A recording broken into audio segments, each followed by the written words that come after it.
shall start with the definition and then straight go to our two arguments, which are the social taboo and the political dissident. Let's start with the definition. We define anonymous posting as posting on the internet forum without attaching a real name, either by using a pseudonym or not attaching a username at all. This motion asks the government to legislate that all websites give these options. Just as we have the right to privacy in the real world, similarly we think this right exists online. But exactly like in the real world, privacy can be compromised if there's a real suspicion and that a person the real suspicion that a person is going to harm the society. In this case, after getting a warrant, the police can enter your house in the real world, or they can find your identity on the online world. So, like all laws, this will need to be enforced, and obviously there will be people who breaks the law, but Side Affirmative is not here to debate on the teeny details, but the broad principle, and this debate is about the value of such a law and what it will do for the society. Negative has to prove why online is different than Negative has to prove why online is different than the real world if in the status quo we accept the right to anonymity offline, such as pseudonyms, pen names, anonymous pamphlets. Okay, let's start with our argument. First, our argument is a social taboo. Here appear questions. Why people don't post anonymously? People don't post non-anonymously for two reasons. The first reason, it is because of laws of government, and the second reason, because of the judgment of the society. Let's talk about the first. First, because of laws or government. There might be different laws in society that prevent you from talking about or supporting different issues.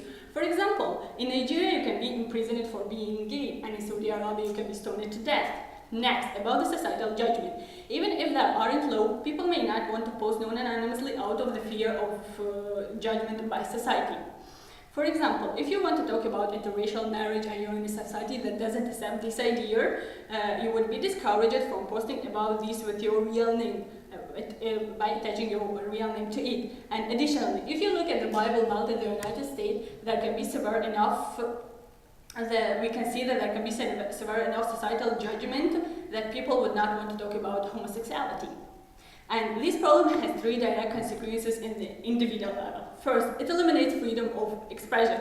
Next, right to self-determination. And finally, the freedom of association. These harms prevent you from personal development and finding like-minded people. They also put pressure on people to conform to society norms by eliminating any semblance of privacy. Similarly to how we don't force people to announce who they vote in an election, we shouldn't make everyone to put their name on what they put on the internet, on the internet.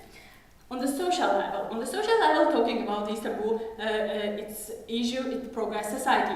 If this idea continue as taboo, people would never talk about them and the society would just stand still. Ideas seem unacceptable become mainstream when people are protected to talk about them anonymously. For example, the American fight for the independence.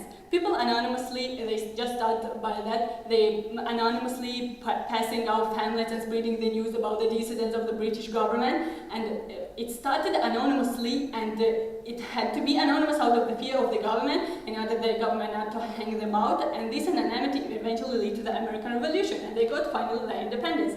And therefore, this promotes a marketplace of ideas where society can determine what's the best progress they can make. However, discussion on this issue is vital to decide what good norms are, and the same way to negative, and the same way that the negative can't prove that our case is wrong without refuting it. So, as soon as we don't protect anonymity, we don't allow social change. And additionally, studies show that the pseudonyms are beneficial. In a large scale study of comment made, 61% of comments were made by pseudonym users.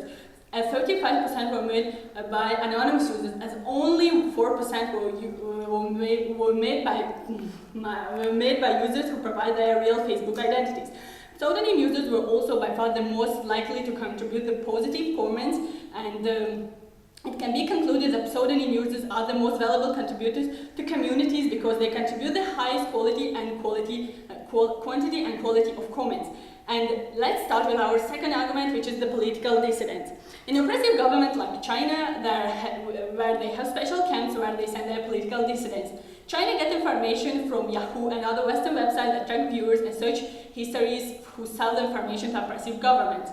These allow this government to take away the opposition. For example, Lizzie has been given a 8-year prison sentence in December of 2003 for trying to join the Democratic Party of China, and Shi Tao is a mainland Chinese journalist, writer, and poet who in 2005 was sentenced to imprisonment for 10 years for releasing a document of the Communist Party to an overseas Chinese democratic side. Both of these was a result of Yahoo giving information to the Chinese government. Our model solves this problem because it would prevent, or at very least it make it much more difficult for the websites from doing this. Political dissidents push against the oppressive government and try to improve the political system, but authorities kick them off from the political arena by taking them into these camps.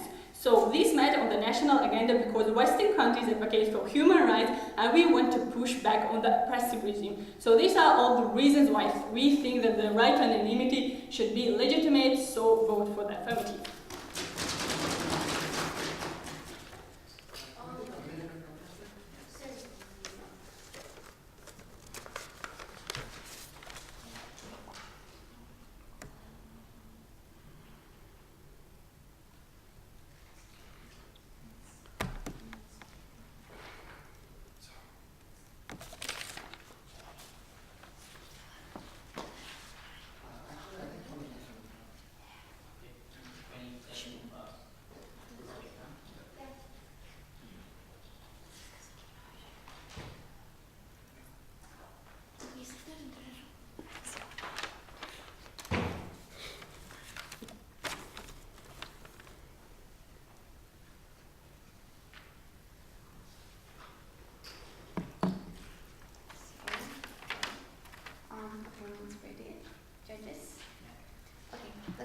Thank you for your great speech.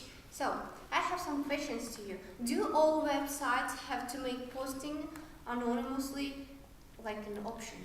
We are not forcing them. The basic is that we are not forcing everybody to use that. But all the websites, they should provide these options. All websites. Yeah, the website should provide these, so the customers, they can choose whether to be anonymous or whether not to be anonymous. Okay, thank you. So, how effective is the law mentioned if the people are still surveilled by the government? Excuse me, can you paraphrase your question? I didn't get what point you are trying to make. Okay, so how effective it will be if you will protect the political dissident? It will be much more effective first for the political dissidents, next for the minorities that we are talking about. So I mean that how can it change the situation in oppressive regimes, for example, anonymous posting? How can it change the situation? It's obvious how it can change the situation. If we are just protecting these political dissidents who are, for example, in China, they want for the democracy, this is obvious that the country may get out of its oppressive regime, that China may become finally democratic country. So, okay, can this law be implemented in countries that are oppressive like China? Yeah, right? It depends, but the point is that we are protecting the political dissidents. So if something illegal happens online, can the government regulate it? What sort of what do you mean by if these illegal things? Illegal that break the law. If something happened illegal, can the so government what it is? regulate it? Can you specifically say what it is in order for me to answer your question? Do you want me to You are give saying an example? Yeah, you're saying that something illegal. What the illegal thing is? Oh, okay. So, for example, if somebody is writing the hate speech online, but in this country this oppressive regime is not legal, so can government regulate it or not? Yeah, under our model, it would be possible to regulate it. So it is possible. Okay. So if people have no, okay. So what right does the government have to tell websites what to do? Excuse me? What right does the government have to tell websites what to do? It's not that the government have to tell the websites what to do. The big point is that these websites should provide their options of anonymity. Can you give me the model? How are you going to provide this if you are telling me that it is not? If you are telling me that the government as it is going to be a law, as it is going to be a law, we are here to just say that it's going to be a law, and as it's going to be a law, this website will lead.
Okay, great.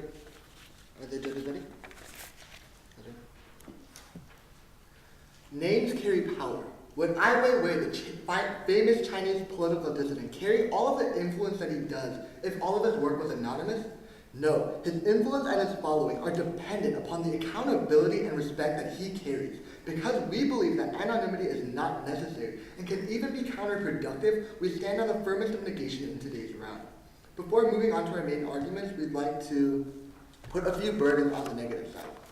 The first burden is how to implement this policy in autocratic regimes. The second is to prove that it is wrong and it is effective and necessary when the status quo already offers this option. And third, how will this law be controlled and stop people from using it in negative ways? And throughout this round, I'll be proving to you exactly why the affirmative cannot uphold these three burdens. Now, our first point is that the private sector loses no matter what. Let's look at what happens when anonymous posting is protected by law. For example, after this law is created, China will continue to ask Google to give them the names of political dissidents. If they keep giving away the names under this new law, then the US government and individual entities will constantly sue them, as understood by what happens when corporations break laws, and Google will also lose its accountability. If they refuse to give names away, then China turns to Baidu, the alternative Chinese version of Google, that will always give away names and addresses of political dissidents to the government because it is the only way for such a local corporation to stay in business, and because this legislation cannot be implemented within countries like China. This shows that the affirmative side cannot protect political dissidents by providing for anonymity because other corporations like Baidu will take over and give away all of this information anyway. Thus, the only way to actually help political dissidents is to continue to protect them while still having big corporations like Google sustain the resistance effort that is already currently going on in the status quo. Now, our second point is that the government has no right to force a website to operate under its legislation, and there are three reasons for this. The first is that websites are private domains, in which the owner should have the right to decide the regulations and rules of such a private domain. Why should the government have the right to legislate upon another entity's property? It absolutely should not. Just as the government is not allowed to tell you who you can or cannot allow into your home, or even how to organize the furniture within your home, regardless of whatever grounds this is based upon. The second is that when communities collectively make a decision, such as in a forum to make it so that all names are required, why should they be forced to go against their ideals? All of the members of a website choose to participate in that community, clearly consent to giving out their information, and forcing them to do otherwise is inherently wrong. Which leads to our third point, that when people online do not agree to the level of privacy of a website, they can simply go to another community that they do agree with. For example, if a writer does not like the New York Times, and because it forces them to reveal their name upon publishing an article, they can simply publish this article through a different medium, such as the Huffington Post or other online tabloids whose private policy they do happen to agree with. Now let's move on to my opponent's cases. Now, she begins her speech by stating that this right is going to be the same as the right to privacy because it can be compromised and it's going to be enforced, but not wholeheartedly because there are exceptions in which this exists. However, this absolutely contradicts her entire case, and I'll prove to you why. She stated that it's going to protect the laws that are already in place. However, she came up here and stated that in Nigeria, it's illegal to be homosexual. What that means is that if someone in Nigeria online posts something that makes them seem homosexual, that means the government under her case states that the government can go in and track this individual, can actually stop this right from being exercised because she is breaking the law. So because these legal norms exist, she contradicts her entire case. Now, furthermore, she's stating that we're talking about the values, not whether or not it can be enforced. However, enforceability is actually very important. If it's not feasible in and of itself, then the value itself can't be implemented. So what's the point of valuing something if we can't actually see it be implemented in real-world applications? Now, her first point about social taboos and how it's going to eliminate this idea of pressure upon the people, what we see is that this isn't actually true. What happens when it's absolute anonymity is that there's less accountability online. People are less accountable for their actions, and this leads to negative things, such as hate speech. And hate speech has been known to cause civil wars in places like Tunisia. Hate speech causes crimes, hate speech causes gangs, hate speech causes all of these negative things that happen, and all of this is possible because there's less accountability when absolutely everyone has a choice to be anonymous or not. So what this shows is that more people are going to be further oppressed because minorities are going to get a smaller voice because the majority can voice their opinions even louder than they currently can. So what this shows is that people are actually going to get more oppressed under this resolution or under this motion for all of these various reasons. Now she may give the example of the American Revolution, but her burden clearly states that we have to prove why it's online versus in real world. So this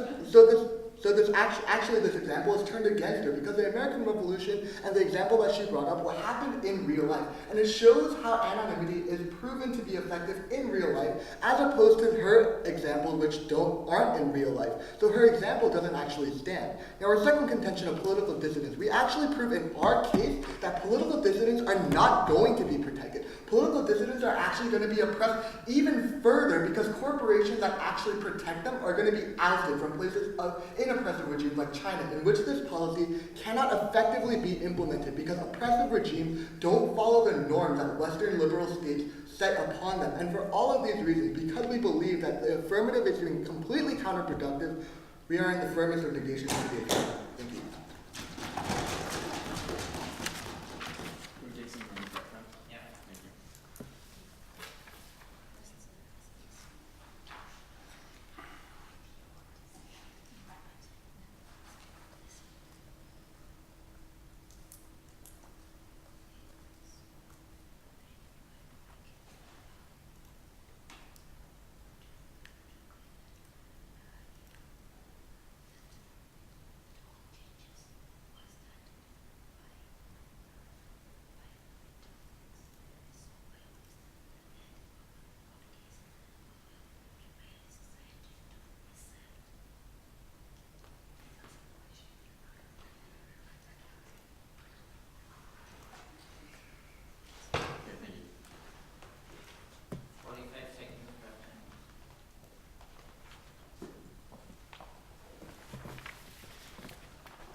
Is everyone ready?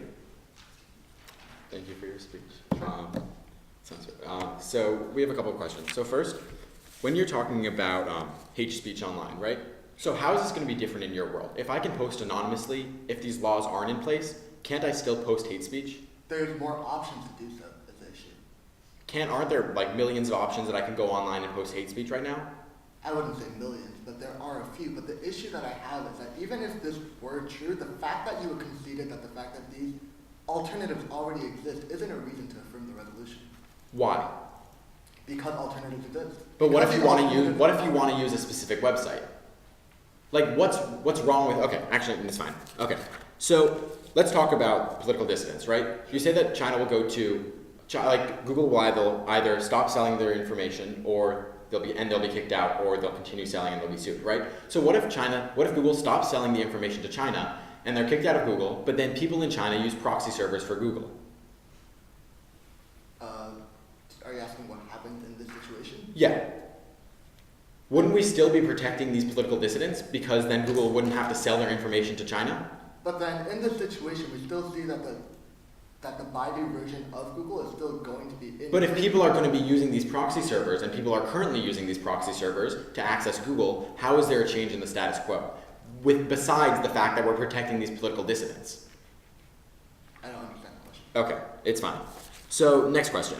So if a website in a Western country says that, if a Western country legislates this law and a Western website has a forum about being gay and someone in Nigeria posts something about being gay, how does Nigeria respond? How can Nigeria then get this information? If this law is enacted... Right. There are a few responses to this. Firstly, this forum, one, may not be in the Western liberal states, and two, even if it is, what we see here is that because the person posting is from Nigeria, and because all of this, if this legislation passes, that this is actually going to be illegal within the borders of Nigeria, No. that person can Okay. easily be legally prosecuted because it's illegal. No, So we this understand further that, but our question is, if people are using these Western websites, then how does this make a change? What do you mean?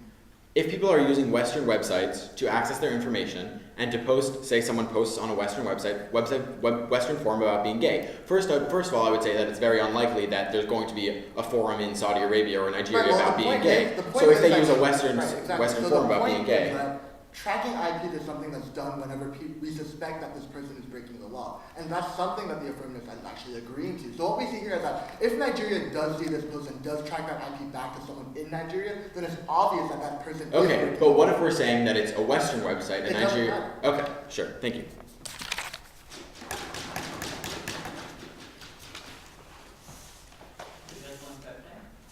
Yes, please.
Thank you.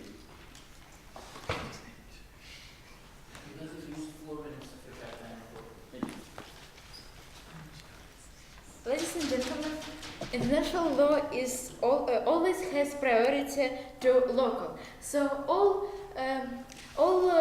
things that side negative said about breaking law by being gay in Algeria, about China, which have oppressive government. It's all.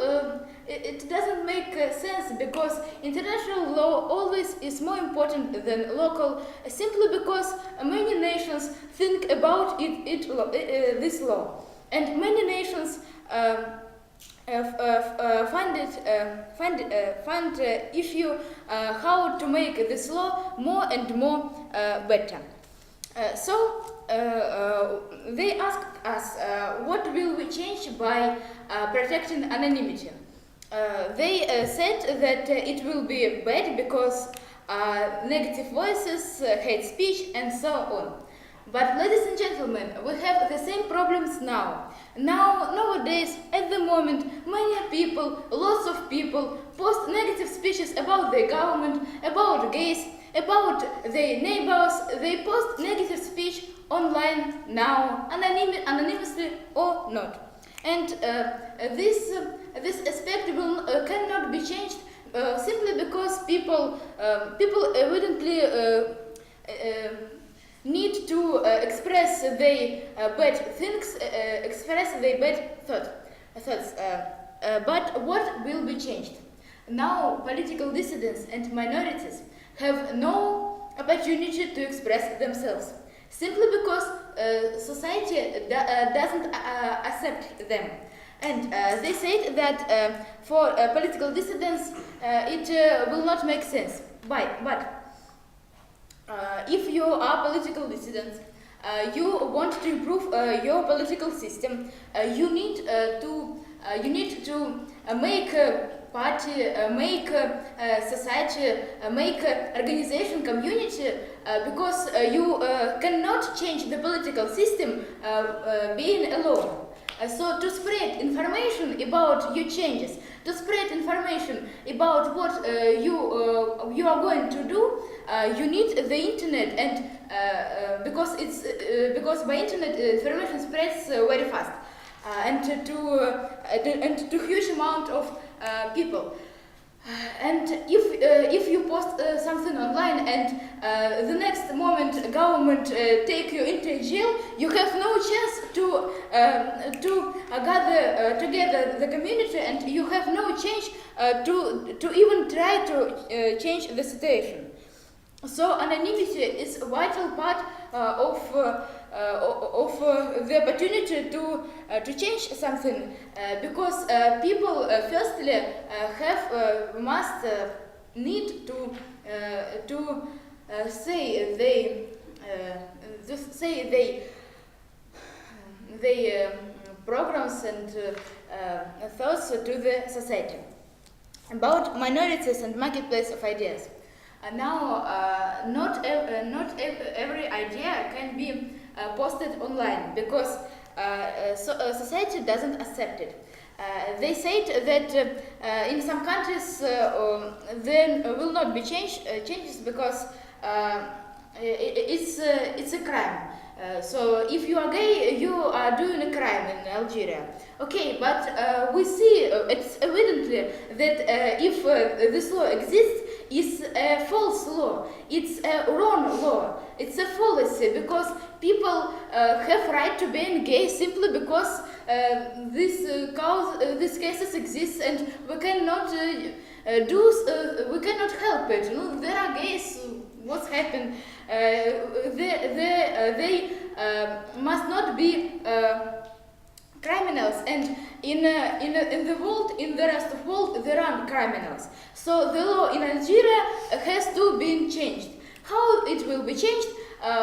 All the changes, all the big changes, was started by little changes. So you post anonymously idea about fairness, about being gay, and you posted anonymously, and the government will not take you into jail, and now and then society will think about rights of gays, and one time the law was kicked off from Algeria because you have right to be gay. So, as a conclusion, we have not to explain how we will enforce the law in opportunity regime.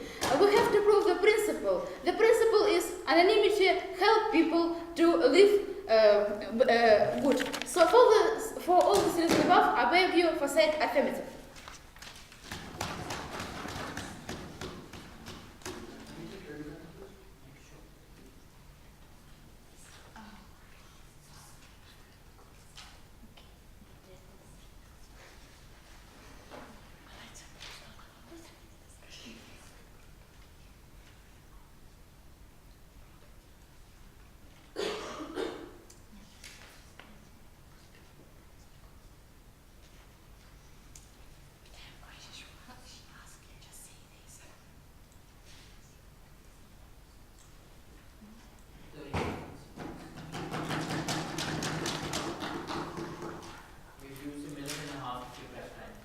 Great. Thank you for your speech, and I'd like to start this cross-examination off with a question in regards to the international law that you mentioned. How is this going to be implemented within the world? The same thing as a right to live is implemented as international law. And exactly how is this still going to be implemented within the world? I believe that you did. Our first speaker said every website will have to provide the option, the opportunity to be anonymous. And how is this going to be implemented within autocratic regimes? In oppressive regimes? Yeah. The same, because I said that the international law has priority to local law. So do you think that North Korea cares about international law? Yeah, but if North Korea agreed with international law, it has to. Exactly, but since it does not agree with international law, it can't be implemented, right? Maybe, but we have United Nations, Right, and okay. That's fine. People in North Korea only 30% has access to the internet. Okay. So anonymity will not when you talk make about sense. how we have the same problem as we do now as in the negative world, how exactly are you providing a resolution for that? How Like, how are solution you for hate solving- speech? Yes, how are you solving this? What for we? So basically, like, you mitigated my argument that hate speech is going to occur by stating that hate speech already occurs, but you don't actually solve for hate speech. How exactly are you going to do this? Why we should solve hate speech? Hate speech is essential to people to express because So our you're life. saying that hate speech is good? They are not good, but people need them.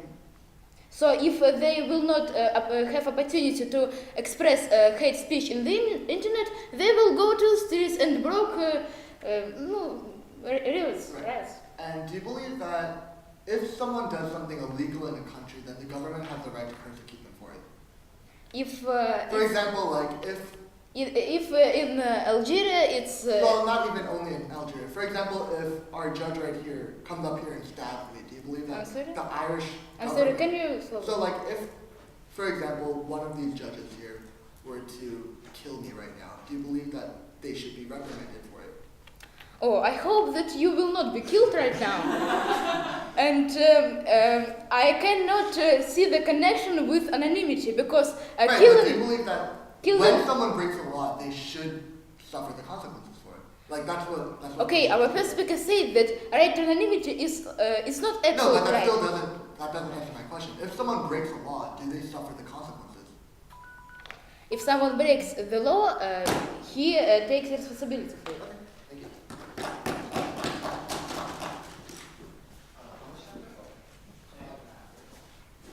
No, you have 6 minutes.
Yeah, we should wait.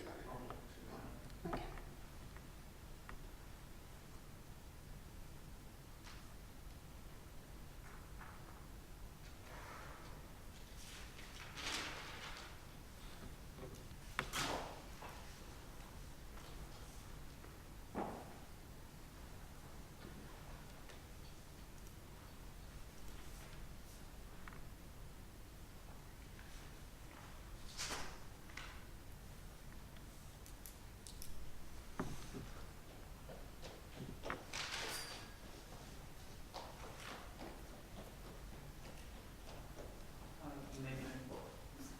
Okay, ready? So, I would like to start my speech by saying that our opponents said that these harms exist in the status quo now, but the affirmation doesn't do anything but make it worse by making hate speech easier to propagate and by oppressing political dissidents further. I would like to talk about 6 main points here. And I'm gonna refute through them I'm gonna refute the arguments of our opponents and talk about our arguments. First, I would like to answer to the burden of proof and to using proxies to circumvent censorship. Second, we're gonna prove that it's useless. This law is useless. Third, that it's counterproductive. Fourth, that it promotes less responsibility, more hate speech, cyberbullying, chaos. And we're gonna talk about the marketplace of ideas. Fifth, we're gonna prove that it's not feasible, and we can't control it, and we can't implement it in autocratic regime. And finally, we are gonna to talk about they can force companies to do so. Let me start by the other team put a burden of proof on us to prove the difference between online and real life, based on the fact that if anonymity is allowed on real life, why don't we allow it in online?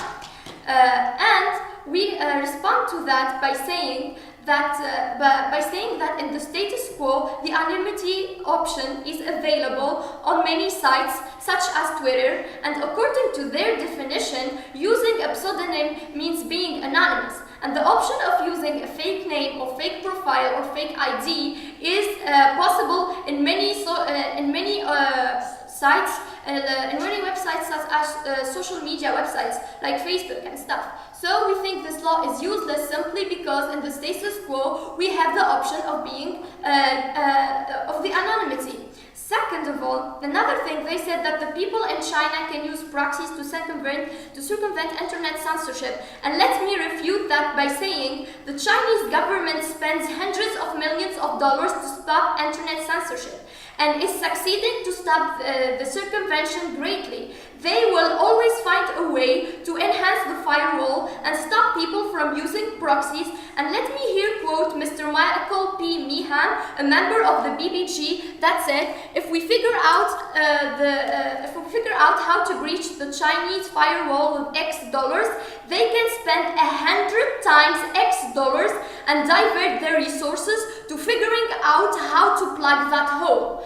Plus, this is gonna create a problem between other states and states like China and will badly have a huge bad impact on the international affairs. Second, this law is simply useless because the status quo offers the option of being anonymous, so why force all companies and websites to make this option when we have it already? When you can make a fake ID, when you can be anonymous on Twitter, when we can use a pseudonym in thousands and hundreds and millions of websites around the world. And the other thing, they're not only telling us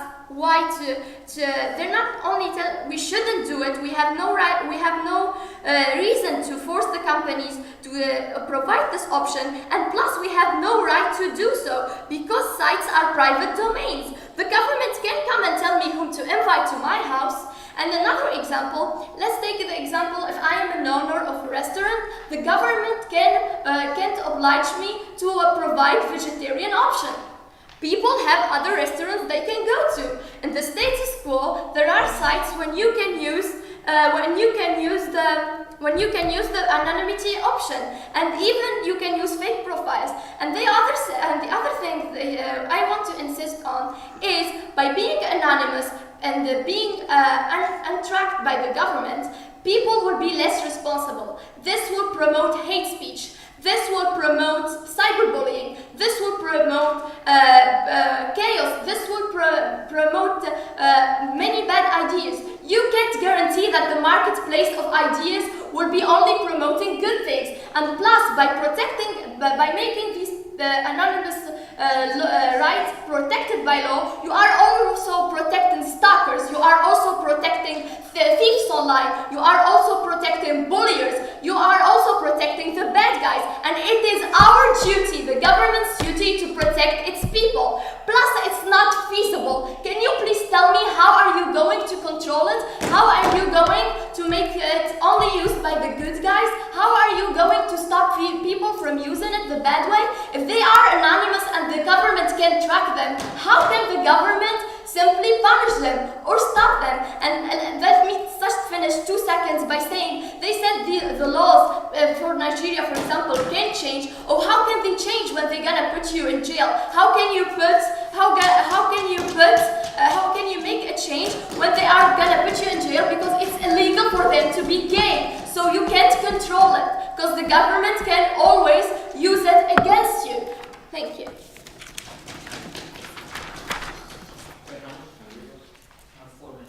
we'll just run some.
Thank you.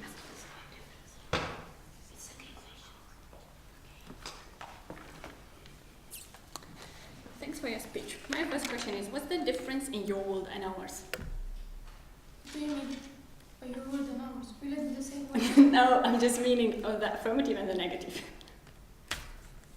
What's the difference between ours? I can't understand, so I can't answer. Okay, we can skip it. In your negative world, Yeah. in your world, can someone still anonymously post hate speech? Anonymously? Yes. Can they still post it anonymously in your world? Yeah, depends. Okay. Can't you still post with your name online now to ensure credibility? Can what? Can you still post with your name online now to ensure credibility? You can post with your name and you can post anonymously, so the anonymous option already exists. So Thank you. can You say use that this. anonymity is available on Twitter. So isn't Twitter there's a lot of hate speech? I don't have a Twitter account. I have it. I can say that no, there is no hate speech. I can check. So you were. Also, if We there's no have- hate speech on Twitter, we should allow all people to be anonymous and say, oh, maybe they will do like Twitter and there's gonna be no hate Yes, speech. we have to. If you can't prove it to me, I'm sorry, then I'm I'm not done with taking this that. question. That shouldn't stand in my view. My next question. We were talking about the social taboos, and Yeah. what's your solution for these social taboos? For the social taboos? Yes. Well, people can still post anonymously about the social taboos in the status quo. They have the option of being anonymous. Thank you. The government. So your law is useless. It You were wouldn't talking make a about change. the restaurant. The government cannot force a restaurant to give vegetarian meal, but doesn't it regulate the safety, the cleanliness of the restaurant? They have other restaurants that have option meal vegetarian. No, I know there are options. others that have this, but the Yes. point is that doesn't the government regulate the safety, the cleanliness of this restaurant? It does. Yes, thank you. So, if Yeah, anonymity it is does. allowed, Okay, thank you. I'm gonna use that against you Just because it if does. anonymity and I is would like you to allowed- tell me. No, I'm answering. I would like you to tell me. I'm how done with are this not question. going to control it, not to be used in a bad way. How are we? Thank going, you, people thank are you, going to be Umayma, anonymous, thank you. and it's gonna be clean. Umayma, calm down. Okay. My next question. If anonymity is allowed now, doesn't it mean that anonymous posting is protected? Oh, well, there's no law to protect it, actually. Okay, Why then are do we you see debating the difference motion between- if there's do- a law to protect it already? Do you see the difference between allowing and protecting? Allowing, of course, there is a difference between allowing and protecting, but by if you're gonna make this law so people are untraceable. If you can trace them, they can how you punish And my last criminals. question is, you are so if protecting you the have it- criminals, you are protecting the cyber bulliers, you are protecting Calm down, the Umayma, stalkers. I'm done. My next question. So, if we have it already and there isn't any bad consequence, why you think that if it's going to be a right, it's going The to more have? we spread it, the more Thank you. danger it's gonna have.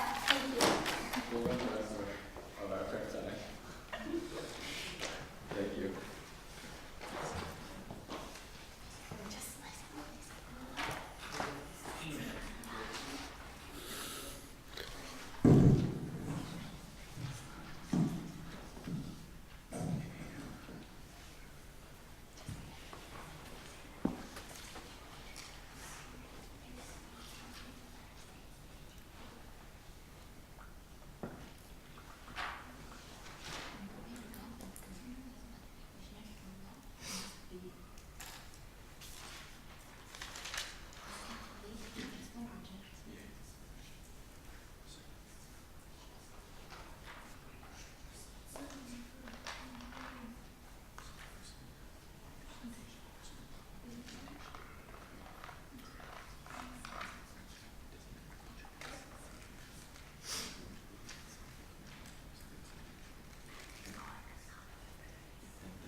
Is everyone ready? Are you okay if you start without your Okay, so before I begin, okay, actually it's fine. So in my speech, good afternoon. In my speech, I'm going to talk to you about three things. First, I'm going to talk to you about implementation and feasibility. Second, I'm going to talk to you about the net benefits coming out of this. And third, I'm going to talk to you about why the harms that they talk about don't actually exist in our world. But first, let's talk about implementation and feasibility. They talk about how the government can't regulate this, but in our model, we talk about how it doesn't matter because every website isn't owned by its country, it's owned by a private user. This means if we make an international law saying that the online websites have to provide this option for anonymity, that doesn't matter if governments do it because they're prosecuted by the international court, like by an international being, not their own government that the users live in. So that's going to be taking out their argument about the private sector and how the government can't force them. But even if you're not looking at that, we would say the government can force them to do this if it were a governmental issue, because the government, the same way the government has the right to regulate a restaurant for their cleanliness and for their safety, the government has a right to regulate these websites to protect these anonymous users. So that's why it's going to be it is implementable and it is feasible. So if I can show you why there are net benefits to this law, then now that is a clear reason why you're going to affirm. So let's go to the net benefits. First, on net benefits, we talk about political dissidents. In Umaima's last speech, she said that they're proxies and they're spending more and more money to try to stop these proxies. The thing is, people are still using these proxies in China. That means if people can be using these proxies in China, we're actually still going to be protecting these political dissidents. So, insofar as we're protecting these political dissidents, you're going to be voting off of that net benefit. But we have even more net benefits. The second net benefit we're talking about is the argument about minorities, right? So in Umaima's last speech, she talked about the marketplace and ideas, and she just said that it could lead to bad ideas. She doesn't give any reason as to why it would lead to bad ideas. If we're talking about all of these issues online, and we're going to be weeding out the bad ideas because everyone in society is going to be talking about these issues, we would also say that if you're posting them anonymously, then it's going to be more beneficial because people won't have like a reason to look at one issue in specific because they know who's posting it. So if we're looking at these anonymous things in the idea of the marketplace, it's going to be more beneficial. But even if you're not buying that argument, they never say why it's going to be not beneficial, why the marketplace could lead to bad ideas. They just say it could, they don't give us a reason why it could. So that's not a reason why you're going to be voting there. But second, we can talk about Nigeria, right? So if someone in Nigeria posts that they're gay on an internet forum, first we would say that Nigeria can't look to this because Nigeria can't look to this because it's most likely going to be on a Western website because they wouldn't have a forum about being gay in Nigeria. But second, we would say that even if you're not buying that argument and we're not getting the benefits of other countries' minorities, we would still be looking at, if you look at the United States, and we give the example of the Bible Belt in our case. In our case, in the Bible Belt, if someone is socially insecure about being gay, they don't want to post about it because they live in like this conservative rural area. It's not illegal. So we would still be benefiting all of those people. We would be protecting them online. So let's get to this next issue. This is still going to be another net benefit. Protecting versus allowing. So in Umaima's last speech, she keeps on talking about how it's already true in the status quo that they have these options. The problem is that in the status quo, it's allowed, but it's not protected.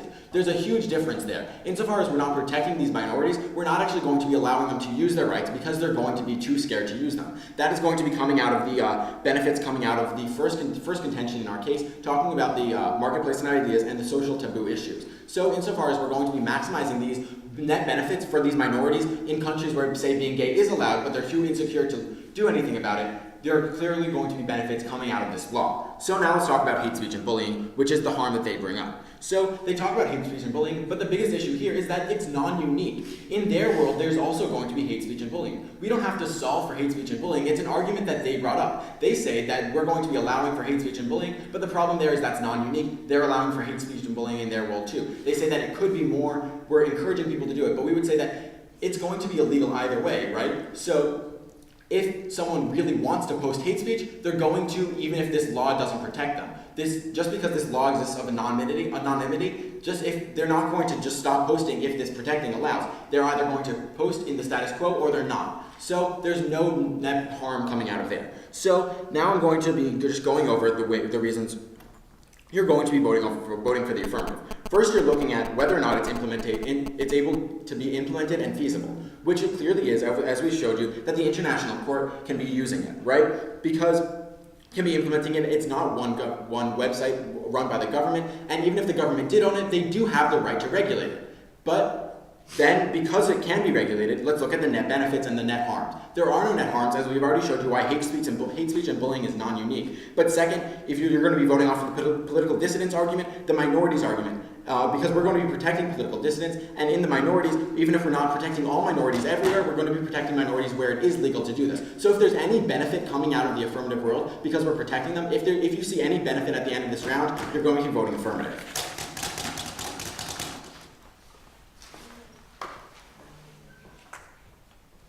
Was it 3 minutes also?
afternoon, dear judge, and I want to start my analytical speech. So today's motion sounds like the right to anonymous posting should be protected by law. But we, as a negative team, we didn't agree with this, and we are going to prove, and my two colleagues prove why. So today I want to give you the two main clash points. So our opponents try to tell you that there is a difference between protection and aloneness by anonymity is already allowed and protected in the status quo. So websites that allow anonymous posting already do protect their users under their private policy. So the first clash point is societal welfare. We have proven that if this policy is implemented, more people are going to be oppressed. China will turn to a different website that will give away names that addresses of political dissidents, which we both agree is a bad thing. Thank you. Our opponents leave the main point of our first contention largely untouched and unchallenged. So the issue is that if this law is passed, more people will be oppressed because companies such as Baidu will replace Google and help oppress the Chinese people by giving away names of political dissidents. So if this is not the case and people use proxies to access Google, it hurts the international relation between the China and United States, because they are undermining the laws of United States, creating the tension which is bad for the economy and for diplomatic relations for the two nations. Furthermore, this notion was brought up in a cross-examination, but was not extended in a second affirmative speech, and it is not unfair because the third speaker bring up as a new argument. So okay, furthermore,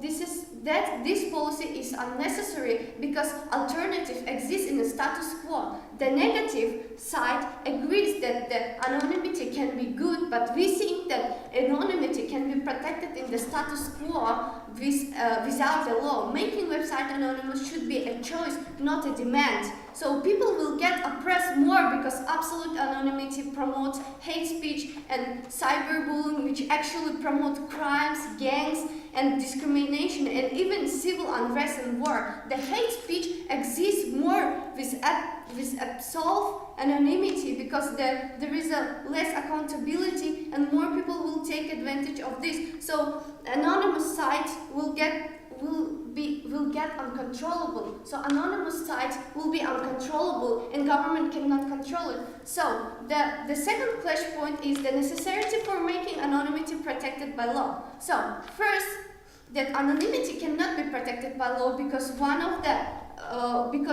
for one, it is bad for society, as we have proven. The second, forcing all websites to make posting anonymous and an option infringes upon a website owner right.